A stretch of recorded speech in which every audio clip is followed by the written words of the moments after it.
Well, look at that.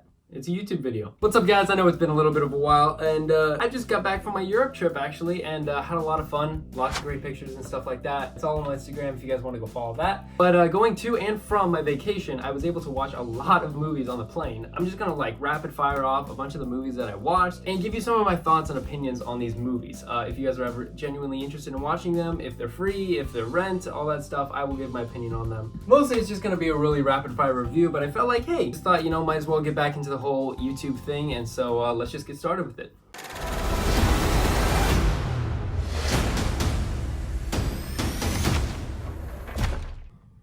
Bumblebee! Hands down, in my opinion, the best Transformers movie that has ever come out. And you wanna know why? Because it's not directed by Michael Bay! This movie does not use action as a plot piece. It does not use action purely for action. Instead, it focuses on genuine characters and following a very, very nice, coherent storyline. So yes, as I'm sure many of you have seen the trailers long before, there was a girl who actually found out about Bumblebee. Bumblebee is on Earth because he's trying to hide from the Decepticons and also alert the Autobots, saying this planet is safe and all that stuff. And so it's this genuine connection and relationship between a girl and an alien. And I know that sounds kind of cliche-ish and that kind of stuff, but it's a very, very different tone from the rest of the Transformers movies. Of course, I had this relationship before with Shia LaBeouf and Bumblebee and stuff like that, but this actually feels like a genuine, like, help me help you relationship, and I really actually enjoy that. I enjoyed this movie more than any of the past Transformers movies. Some things I do want to notice,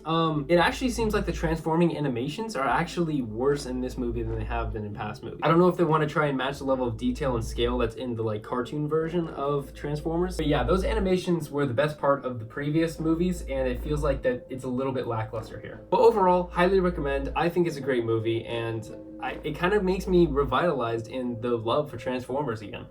怎么走？用你的体力，我的智力。就你这样还智力呢？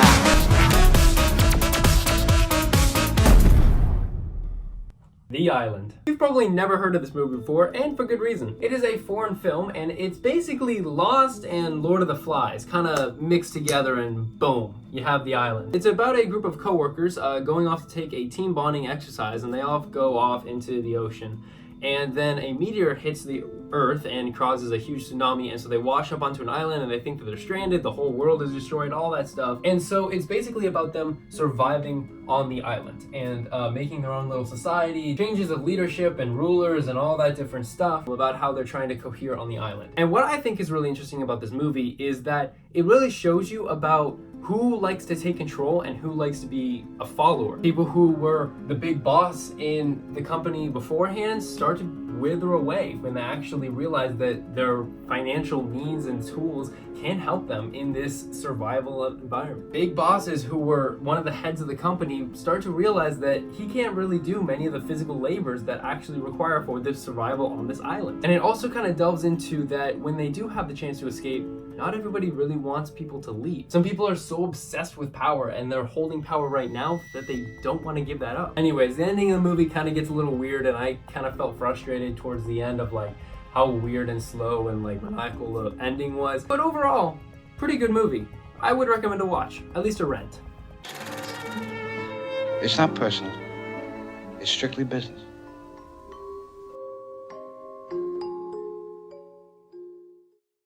The Godfather. Say what you want, go ahead and yell at me and blame me and call me fake and all that stuff, but I have never watched The Godfather from start to finish. Do you want to know why? Because it is so god boring. Oh my god. Like, everybody praises the life out of this movie. Fans, critics, all that stuff. But what's really happening in the movie? The movie is about a mafia or mob boss, and he's, you know, the Godfather. He gives out gifts and people and stuff like that, and he's one of the most powerful men in all of the mob area and that kind of stuff, and in New York. And so when he's attacked, it's about the family trying to like hold their power in a way. But then there's betrayals and assassinations and all this different stuff, and like the movie is so slow, you kind of just lose interest. Now, when people get shot up and like mowed down with machine guns and stuff like that, very shocking, very surprising. When cars are blown up, very shocking because you don't ever see them coming. But just like the overall pacing of the movie is pretty slow that it's hard to really like get engaged in it. Don't get me wrong, acting and directing, phenomenal. Long takes, you know, the genuine dinner scenes, they feel real, all that different stuff. But just the movie is just boring. I'm sorry, it's just not interesting to me. You got nastier.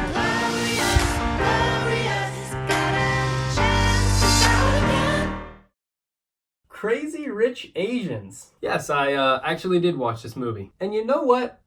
I'm not ashamed of it. This was a damn good movie. Like, I went into this movie just thinking it was just gonna be a bunch of rich Asians, like, in Singapore, and they're just gonna try and flex on people and just saying, like, oh, I'm crazy rich, look at how great my life is. And in a way, it kinda is that. It shows all of the riches and excitement all the way down to the nitty-gritty of the food trucks and the little life here and there on the streets and that kind of stuff. You know, it's a mixed variety. But where this movie really shines is in its idea of family. See, in other countries, people have different expectations for the children. Some people want their own happiness, while other people want them to follow the family line. And so it's really about this kind of mix and play about not wanting to lose somebody because somebody is getting married, but you also want to love them and you also want to care for them because you really do love them in the end. Anyways, this movie finds a very, very good balance between showing off what Singapore does and the family side of things. If any of the movies that we watched here, this would definitely be the movie that I would highly recommend for anybody to watch. I think that this is a great buy, it's a great rent, anything like that. If you haven't watched this movie already,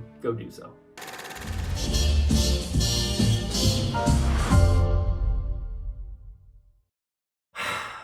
The Meg.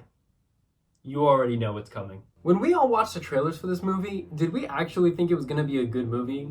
No. This movie is so bad it's funny. Or maybe it's because I was just sleep deprived when watching this. But let me just say that this movie actually genuinely made me laugh because of how stupid it was. Like, the character choices, the fact that people all of a sudden are instantly attracted to this person and that person's not even attractive, it's just so weird. It's definitely trying to play into the idea of the whole Sharknado deal of like dealing with sharks, and it's just funny, you know, it's not really like serious, it's not very funny. I don't know, the dialogue in this movie is so bad. It is so bad. That's not funny, man! No, like seriously, it's funny. Look, watch this. Any last thoughts about our plan? Not dying would be a good start. I'm ready to fire. Take the shot! Move! Move! I would definitely not recommend watching this movie unless if you are with a group of buddies or friends and you're just like having a good time and you just want to laugh at something and like not really pay attention much to the story, but just kind of laugh at how stupid it is. And that way you can like talk with other people and your friends and that kind of stuff while watching the movie. Then yeah, this would probably be a genuinely good movie for that situation. But if you're on your own and want to watch an enjoyable movie, this really isn't it.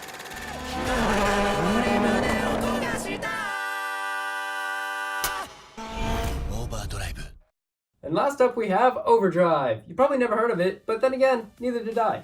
This movie is about rally racing, I think is what it's called. This is basically where you are running down a dirt road and all that stuff, and you're in a car and you're having to like race through by time trials and that kind of stuff. And so the story revolves around two brothers. One is a mechanic and one is the racer. And so it's about the relationship between fixing the car and racing the car, and one of them trying to always fix it, and then one of them trying to be the fastest. And they're always kind of butting heads because they feel like this mutual disagreement about a certain thing. I won't spoil it, but it's really about their relationship. And I think that it really handles the relationship really, really well. I was actually very, very impressed with this movie. Now, I don't really think you're gonna be able to buy this or rent this anywhere because this is the first time I ever actually saw this. And this was on an international flight where it had the subtitles in it because it was a foreign film. So I don't really know where you'd actually be able to watch this, but I think that was a pretty genuinely good movie. I will say though, the ending feels a bit cheap or climactic because it actually doesn't really show you them winning. In the end, like, you kind of know that they're gonna win,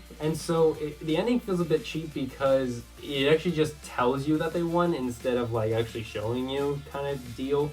I don't know, it felt a bit rushed and like, you know, they didn't really have the footage to be able to like win and finish the race and that kind of stuff. But overall, I would definitely rate this a pretty good movie. I would definitely rent it.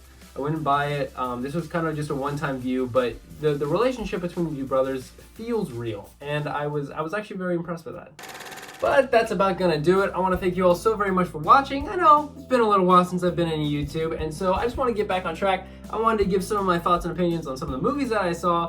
I'm also going to be working on making a travel video because I did film and record while I was over in Europe. And so I'm going to be making that. I'm going to be splitting up into 2 parts, so be sure to look out in the future for those videos.